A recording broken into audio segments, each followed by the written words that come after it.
Abra sua Bíblia, carta de Paulo, 2 Coríntios, capítulo 13, verso de número 11. 2 Coríntios, capítulo 13, verso de número 11.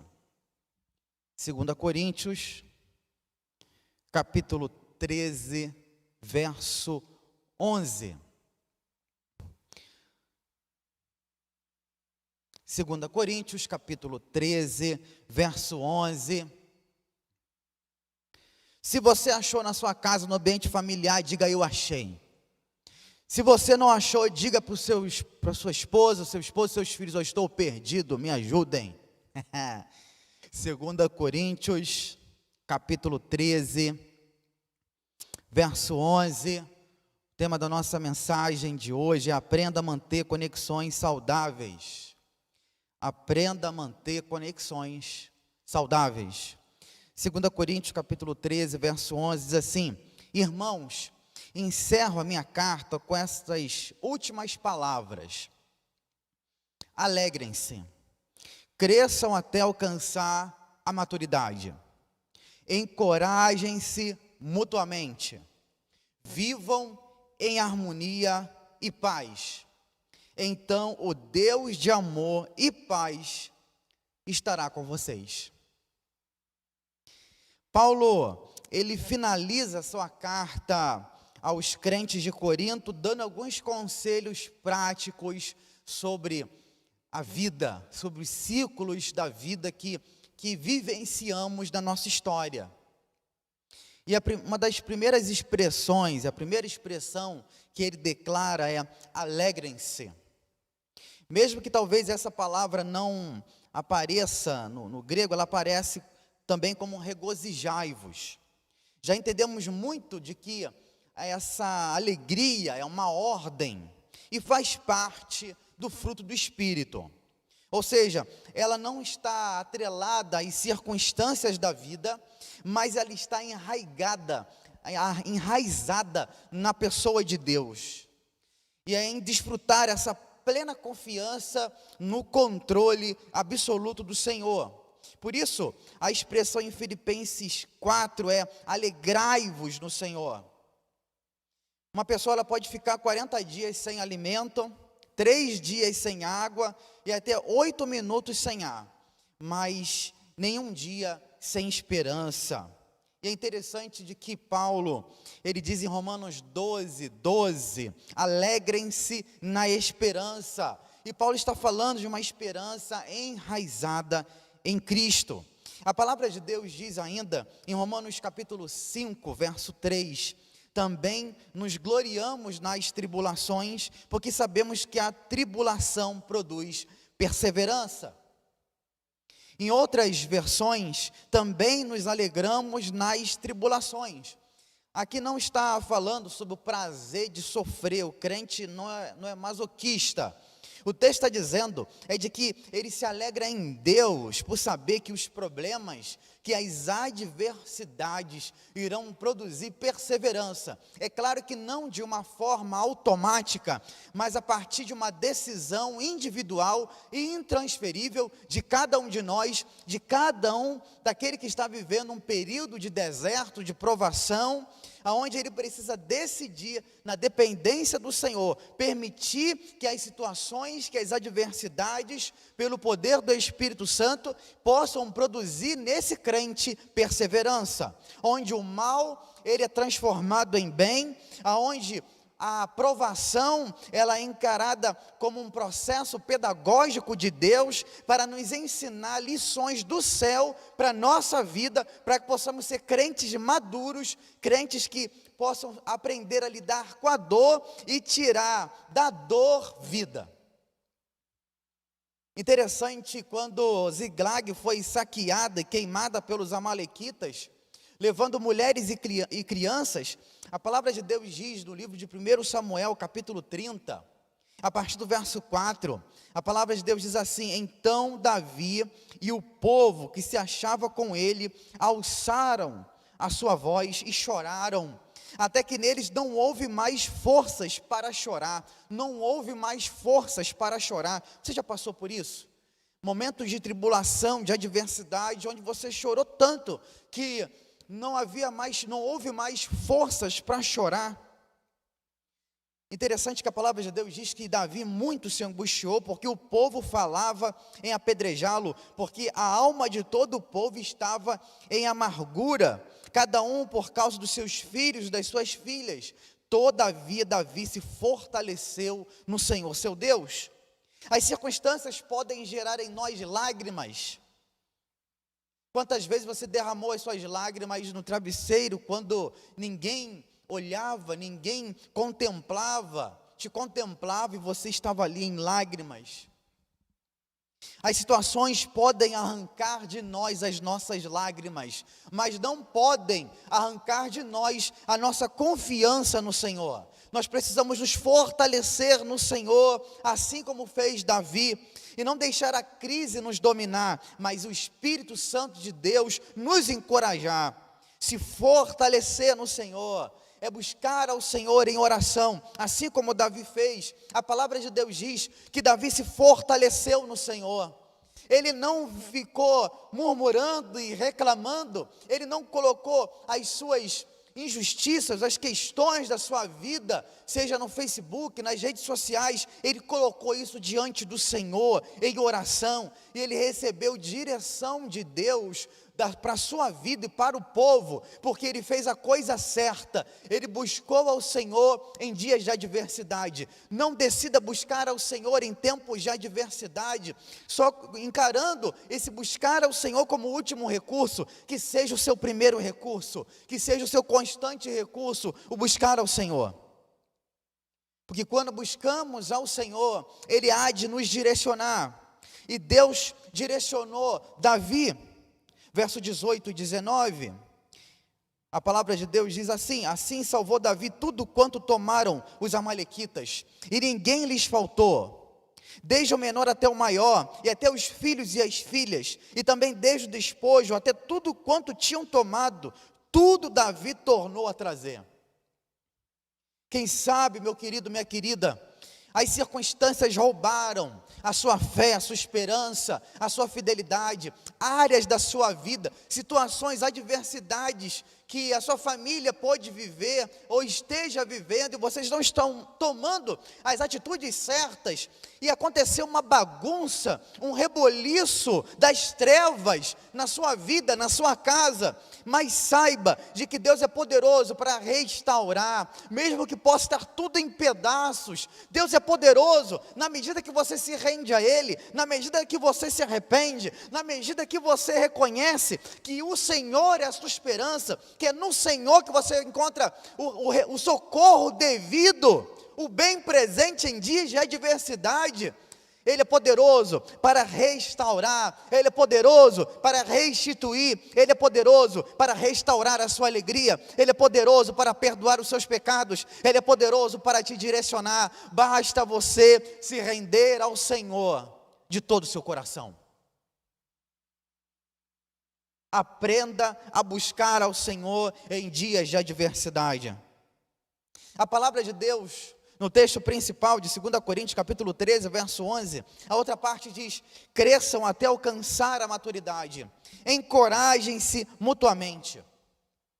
Tiago, capítulo 1, verso 4, diz assim: e a perseverança deve ter ação completa, a fim de que vocês sejam maduros e íntegros, sem lhes faltar coisa alguma.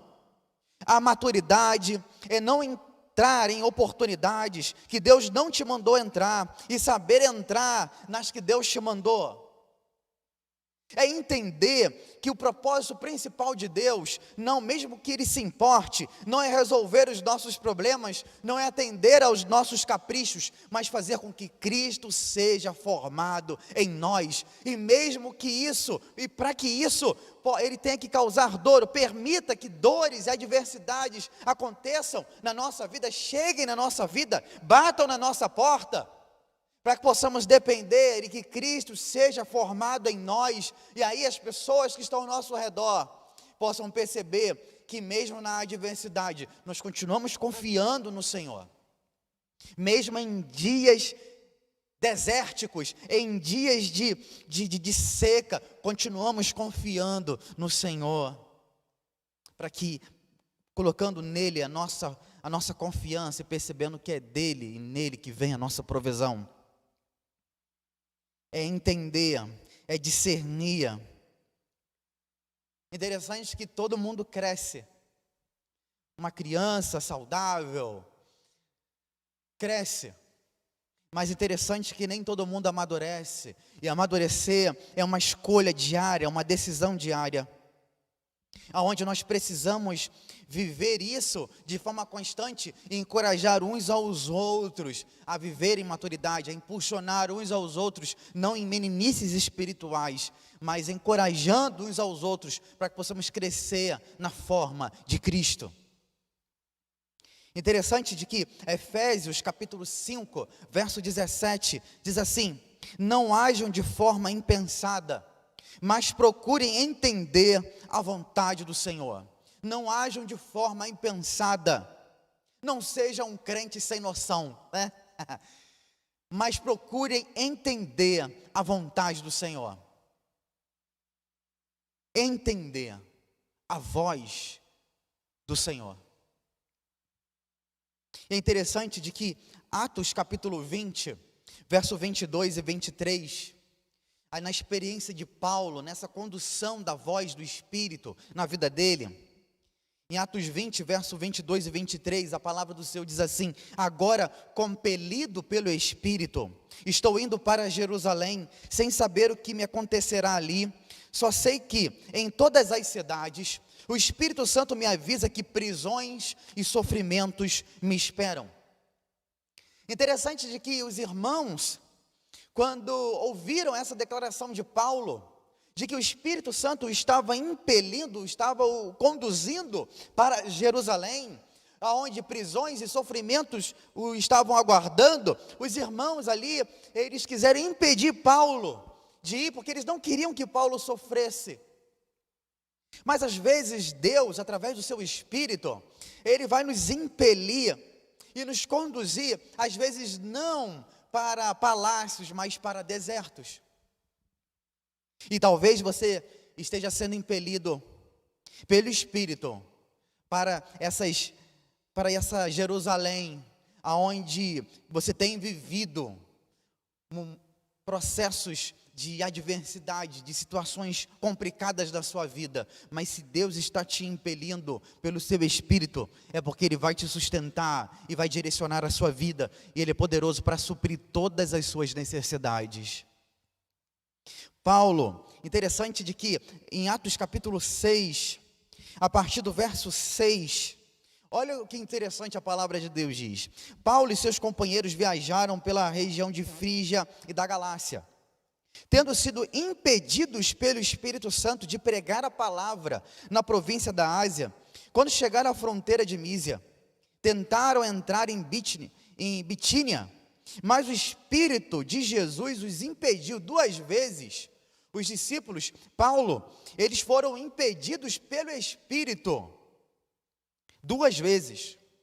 Então contornaram a Mísia e desceram a Troade. Durante a noite, Paulo teve uma visão, na qual um homem da Macedônia estava em pé e lhe suplicava: passe a Macedônia e ajude-nos. E logo depois dessa visão, procuramos partir para a Macedônia, concluindo que o Senhor nos chamava para lhes anunciarmos o Evangelho. Às vezes, meu querido, a causa é boa, mas não é a sua causa, não é o seu lugar, não é a sua tarefa, não é a sua porta. Interessante isso. Paulo por 2 vezes foi impedido pelo Espírito para ir para determinados lugares, porque Deus tinha um plano específico, um propósito específico, para que ele pudesse cumprir junto com seus irmãos em lugares específicos, como assim foi ordenado para ele, para que ele pudesse passar pela Macedônia, e ali ele cumpriu o que o Senhor o havia chamado naquela localidade. Mas também precisamos entender que às vezes há impedimentos que não são do Espírito. 1 Tessalonicenses capítulo 2, verso 18, quisemos visitá-los, eu mesmo, Paulo, quis, e não apenas uma vez, mas duas. Satanás, porém, nos impediu.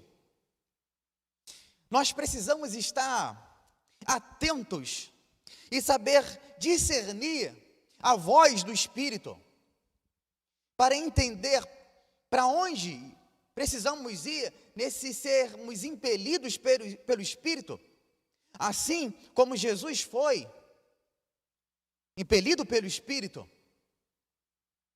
ou impedidos pelo Espírito, em determinados lugares, propósitos específicos, algo que às vezes desejamos no nosso coração. O homem pode ter planos, mas a resposta certa vem dos lábios do Senhor. O homem, ele pode ter planos, pode ter desejos no seu coração, até bons, mas os planos do Senhor é que hão de se cumprir na minha e na sua vida. E às vezes ficamos chateados com Deus, porque quisemos fazer algo bom, mas esse bom talvez não era no tempo, não era no lugar certo, ou não era você que deveria fazer. Às vezes Deus estava impelindo outra pessoa e te impelindo para outro lugar. Precisamos estar atentos e discernir a voz do Espírito e perceber que às vezes somos impedidos pelas trevas, e aí precisamos orar e pedir direção a Deus e repreender o mal, para que Deus possa agir. Porque é interessante que a palavra de Deus diz que Jesus veio para destruir as obras do diabo, e Ele é poderoso para nos conduzir. Interessante de que a palavra de Deus diz no Salmo 32, verso 8 e 9: eu o instruirei e o ensinarei no caminho que você deve seguir. Eu o aconselharei e cuidarei de você. Não sejam como o cavalo ou o burro, que não têm entendimento, mas precisam ser controlados com freios e rédeas. Caso contrário, não obedecem. Interessante que Deus está dizendo: olha, eu vou dirigir vocês, eu vou conduzi-los, mas não sejam como o cavalo ou o burro, que não tem discernimento, que não tem entendimento, que não conseguem entender, discernir, compreender a vontade do Senhor. É interessante que Romanos capítulo 12 diz: e não vos conformeis com esse mundo, mas transformai-vos pela renovação do vosso entendimento, para que experimenteis qual seja a boa, perfeita e agradável vontade de Deus. Para que eu possa experimentar, eu preciso compreender e entender, e eu vou conseguir viver essa renovação do meu entendimento. Aí eu vou conseguir viver, desfrutar da boa, perfeita e agradável vontade de Deus. E é nesse caminho que nós somos conduzidos, e por isso precisamos aprender a discernir a voz do Espírito e termos atitudes corretas. Certa vez um filósofo cristão perguntaram a um filósofo cristão como que o Espírito fala. E sabemos que o Espírito nos conduz através da sua palavra, que é a nossa regra de fé e prática. Ele vai nos conduzir através da nossa mente, da nossa mentalidade, de acordo com Romanos 12. E esse filósofo disse: Deus fala através de pensamentos e sentimentos que são meus, mas que não tiveram origem em mim. Vou repetir isso. Deus fala através de sentimentos e pensamentos que são meus, mas que não tiveram origem em mim. Aprenda a discernir a voz do Espírito conduzida pela palavra, pelas Escrituras. Interessante de que crer também é pensar, como John Stott disse. É através dos nossos pensamentos que precisamos, o Espírito usa nossos pensamentos conforme a palavra, a Escritura, para nos conduzir segundo a sua vontade. Quando somos dirigidos pelo Espírito, vivemos em unidade, onde não damos preferências a achismos ou a questões individuais, mas temos o senso de corpo e de unidade. Por isso, quando Paulo foi orientar a igreja de Coríntios, 1 Coríntios capítulo 3, a igreja estava vivendo um processo de achismos, de preferências. Isso vale em todas as áreas da nossa vida. E diziam, eu sou de Paulo, o outro eu sou de Apolo, porventura não sois carnais? Pois quem é Paulo, quem é Apolo, senão ministros pelos quais crestes, e conforme o Senhor deu a cada um? É interessante que Paulo fala, eu plantei, Apolo regou, mas Deus deu o crescimento. Ele quer encorajar os irmãos a perceber que é juntos que podemos nos apoiar, juntos podemos crescer em maturidade, juntos, como um só corpo, podemos crescer como igreja viva, como esse organismo vivo. Interessante que um teólogo disse o seguinte, crianças competem, pessoas maduras se apoiam. Crianças competem, pessoas maduras se apoiam. Um crente, um discípulo maduro, ele está crescendo em Cristo Jesus, ele busca apoiar uns aos outros, ele busca estender a mão para aquele que caiu, ele busca encorajar aquele que está fraco na fé, e aquele que caiu, aquele que está ferido, se for necessário, ele coloca nas costas e carrega quantas milhas forem necessário, para que aquele irmão, aquela irmã em Cristo Jesus seja curada. Ele é instrumento de cura, ele é instrumento de restauração. Ele investe tempo, ele investe vida. Então investimento de tempo é investimento de vida. E nós precisamos aprender a partilhar nossa vida com pessoas que vão nos ajudar no nosso crescimento. Interessante quando o filho, o menino da Sunamita, descrito no livro de 2 Reis, capítulo 4, morre, ela sai rapidamente para se encontrar com o profeta Eliseu no Monte Carmelo. Eliseu vê aquela mulher correndo na sua direção e manda Geazi ir até ela e perguntar, está tudo bem com a senhora, com o seu marido e com o seu filho? 2 Reis capítulo 4, verso 26, está tudo bem com a senhora, com seu marido e com seu filho? E qual foi a resposta dele? Você conhece, você sabe da história? Sim, está tudo bem. Sim, está tudo bem. Como está tudo bem?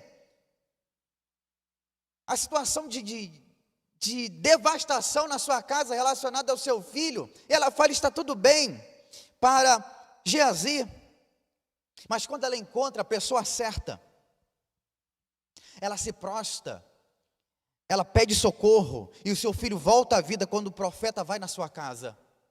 Querido, nós precisamos abrir a nossa alma, abrir o nosso coração para pessoas que vão acrescentar na nossa vida, da parte de Deus, pessoas que vão nos impulsionar, pessoas que vão nos encorajar, assim como Jonatas tinha motivos para ficar no lugar do seu pai Saul, e guerrear contra Davi, mas ele discerniu o seu lugar no propósito divino, que era apoiar Davi. Ele não foi orgulhoso, mas ele decidiu honrar Davi e o ajudou a ser rei. 1 Samuel capítulo 18, a partir do verso 1, sucedeu que acabando Davi de falar com Saul, a alma de Jonatas se ligou com a de Davi, e Jonatas o amou como a sua própria alma. Saul naquele dia o tomou e não lhe permitiu que tornasse à casa de seu pai. Jonatas e Davi fizeram uma aliança, porque Jonatas o amava como a sua própria alma. Que amizade é essa? Em vez de guerrear, Jonatas decidiu apoiar.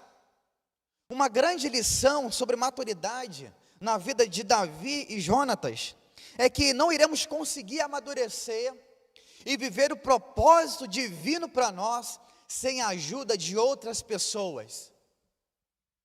Sempre quando Deus nos convoca a realizar a sua obra, a sermos participantes da sua obra, Ele convoca outras pessoas para nos apoiar. Em toda a história bíblica foi assim. Ontem foi o dia do amigo, e durante essa semana tem se falado muito sobre amizade, e a história de Jonatas e Davi é uma história clara disso, de apoio, de aliança. Verdadeiros amigos são refrigério de Deus em meus desertos da vida, são impulsionadores que nos fazem prosseguir rumo ao nosso destino, ao destino que Deus tem para cada um de nós, ao destino que Deus tem para a sua vida. E a minha pergunta é: com quem você tem estabelecido aliança? Com quem você tem estabelecido aliança? Para quem você fala da sua vida? Você compartilha da sua vida com quem? Com quem está te levando a crescer em maturidade em Cristo, para que Cristo seja formado na sua vida? Ou para pessoas que estão te afastando de Deus, te afastando da igreja, ou quem sabe já te afastaram, já esfriaram seu coração, foram usados pelo inimigo para jogar um balde de água na sua vida, para esfriar seu coração. Mas saiba que Deus nessa noite, Ele é poderoso para reaquecer o seu coração, para te renovar, para te avivar, para fazer com que o seu coração possa arder novamente pela palavra, arder por Jesus. Mas é preciso você reconhecer, quebrar a altivez, quebrar o orgulho, os achismos, parar de culpar outras pessoas pelas suas quedas, e assumir a sua responsabilidade diante de Deus, assumir os seus erros diante do Senhor, e pedir: Deus, restaura-me, transforma o meu coração. Eu estabeleci alianças com quem eu não devia, por isso eu quero te desafiar nessa noite: quebre, rompa as alianças que não são de Deus para a sua vida, amizades que não são de Deus para a sua vida. Esse namoro carnal, esse namoro, o noivado, que não está honrando o Senhor, reflita, que você possa discernir a voz do Espírito, se é ou não é, se está te fazendo cair, se está te fazendo afastar você do propósito de Deus, da vontade de Deus para a sua vida. Esse relacionamento é da vontade de Deus, esse namoro é da vontade de Deus, está te afastando de Deus, das pessoas de Deus e da obra de Deus.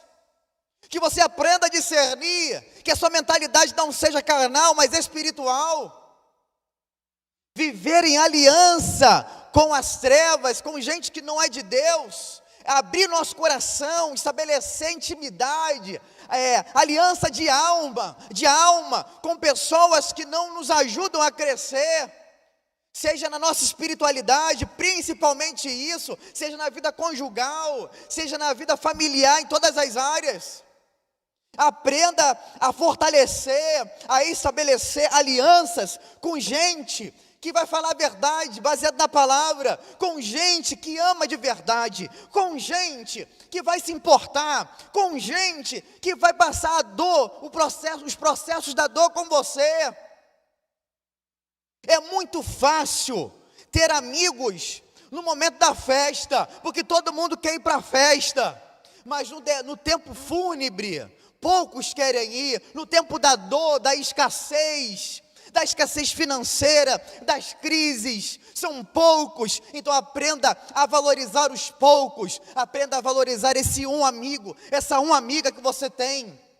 Eu quero te encorajar, depois desse culto, encoraje, libere uma palavra de gratidão sobre os seus verdadeiros amigos, manda uma mensagem no WhatsApp, ligue, mostre para eles o quanto a amizade deles é importante para a sua vida.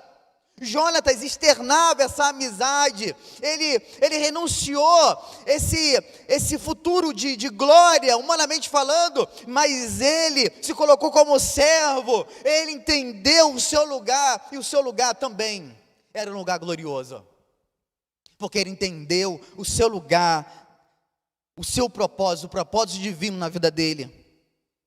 Maturidade é entender que eu não posso tomar decisões na emoção do momento. Minha fé precisa ser movida pela palavra e não pelas minhas emoções. Na raiva de 3 minutos e numa atitude impensada, uma atitude na emoção, você pode tomar decisões na sua vida que vão afetar todo o seu futuro. A palavra de Deus diz no final de 2 Coríntios 13:11, as últimas expressões: vivam em harmonia e paz. Nenhuma relação humana subsiste sem o uso do perdão. Interessante que a palavra de Deus diz em Amós 3:3, sabia que tem na Bíblia? Amós 3:3, andarão 2 juntos se não estiverem de acordo. Seja na amizade, na sociedade, nas relações empresariais, em todas as áreas. Andarão dois juntos se não estiverem de acordo? Uma das coisas que eu aprendo e que precisamos aprender, aprenda a fechar ciclos. Sabemos abrir portas, batemos em portas, sabemos pedir emprego, sabemos chegar na igreja. O início de um namoro, de um relacionamento, tudo é legal, é respeitoso. Mas se você não concorda mais na direção de Deus, é claro, saiba dizer, estou indo embora. Precisamos entender quando algo se acaba. Porque tem coisas novas que só acontecem, só vão acontecer na nossa vida quando fechamos ciclos, para que novos ciclos se iniciem na nossa vida. Fechar portas com respeito e sabedoria. Aprenda a pedir perdão e a fazer a coisa certa. Aprenda a agradecer aqueles que te fizeram bem um dia. Às vezes, somos tão exigentes em pedir ajuda, em querer que as pessoas nos ajudem, em querermos ser abençoados, e quando Deus usa pessoas para nos abençoar, através, por exemplo, das amizades de pessoas, nós somos ingratos. Ingratos. Querido, a quem você precisa agradecer hoje? A quem você precisa ser grato hoje? Nós precisamos aprender a estabelecer conexões, alianças firmes com pessoas que nos ajudam a crescer, nos ajudaram a crescer. A quem você precisa ser grato hoje? A quem você precisa, após esse culto, agradecer? Mas eu não estou falando, por exemplo, de casamentos. O casamento é uma aliança. O que Deus uniu não separe o homem. Em meio aos conflitos, às adversidades na vida conjugal, aprenda a perdoar, aprenda a se colocar no lugar do outro, aprenda a ter empatia, aprenda a discernir o tempo de falar e o tempo de calar-se, aprenda a amar de verdade e amar a servir. Marido, aprenda a lavar os pés da sua esposa. Esposa, aprenda a lavar os pés do seu marido. Filhos, aprenda a lavar os pés dos seus pais. E pais, aprenda a lavar os pés dos seus filhos. É servir. O lugar imprescindível que precisamos mostrar nosso verdadeiro cristianismo é na nossa casa. E a partir da nossa casa. Há pessoas que irão ser uma conexão de vida por um tempo para nos ajudar a crescer e ir até um certo lugar. E depois Deus vai colocar outras pessoas em sua vida para cumprir o seu propósito. Celebre quando alguém entrar em sua vida e não reclame quando alguém sair. E a última expressão do texto diz: então Deus de amor e paz estará com vocês. Não faça nada em sua vida que não seja movido por amor a Cristo e às pessoas. Permita que a paz de Cristo dirija seus passos. Domine seu coração. Em tempos difíceis, principalmente. Colossenses 3,15 diz: seja a paz de Cristo o juiz em vossos corações, tendo em vista que fostes convocados para viver em paz, como membros de um só corpo, e sede agradecidos. Olha que interessante, que a paz seja o juiz. Em outras versões diz o árbitro, em outras versões diz domínio, que a paz domine. A paz de Cristo domine seus corações, porque vocês foram convocados para viver em paz, ou seja, e não em guerra, como membros de um só corpo, e sejam agradecidos. Olha a importância de ser grato. A Cris, minha esposa, ela sempre fala assim: você pode ter conflitos em qualquer lugar. Podemos ter conflitos e situações difíceis para lidar em qualquer lugar. Mas na sua casa, na nossa casa, precisa haver paz. Querido, minha querida, busque ter paz e manter a paz. Preservar a paz, lutar pela paz, Lute pela paz na sua casa, na sua família. E uma frase para encerrar essa mensagem, que a minha mãe sempre dizia, e até hoje diz: o melhor lugar é o nosso lar. O melhor lugar é o nosso lar. A igreja, ela é formada por núcleos familiares. E o que jorra na família, jorra na igreja. Consegue entender isso? O que jorra na família, jorra na igreja. O que jorra dentro da sua casa, nas alianças estabelecidas com o Senhor, na vida rendida a Cristo, isso vai ser influência, isso vai passar pela vida da igreja. A espiritualidade da casa alcança as relações eclesiásticas. A espiritualidade da casa, a espiritualidade da mesa, ela alcança as relações eclesiásticas, as vivências com os nossos irmãos, as vivências do dia a dia. Uma igreja madura, que cresce, que se desenvolve de forma orgânica e de forma saudável, tem famílias que vivem isso, não famílias perfeitas, porque não existem famílias perfeitas, mas todos nós estamos num processo de ajustamentos, de altos e baixos, de ferro afiando outro ferro, de conflitos, de DRs, mas acima de tudo, com a graça de Cristo, o amor de Cristo que nos conduz, e Ele manda bonança em nossas tempestades, usa pessoas para nos encorajar, amigos verdadeiros, que são impulsionadores, que são refrigério em nossos desertos e que nos ajudam a crescer. Meu querido, que assim seja na minha vida e na sua vida, que essa palavra tenha abençoado o seu coração, porque abençoou o meu. Que o seu coração possa ter sido abençoado, que a sua vida possa ter sido abençoada através dessa mensagem. Eu quero orar junto com você nesse momento. Vamos orar? Pai, nós queremos te agradecer pela tua palavra. Queremos estabelecer alianças espirituais, alianças com pessoas que nos ajudam a crescer. Queremos crescer em maturidade.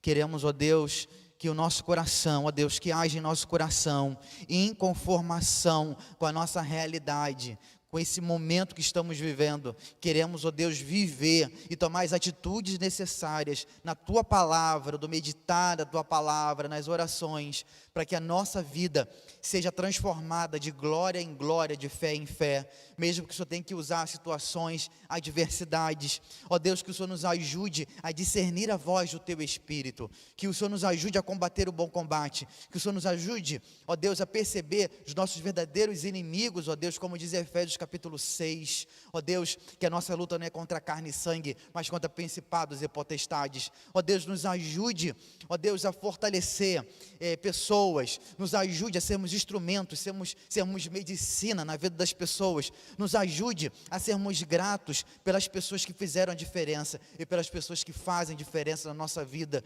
Nos ajude a fortalecer amizades genuínas, nos ajude, ó Deus, a fortalecer vínculos, nos ajude a discernir a voz do Senhor, a fortalecer a nossa casa.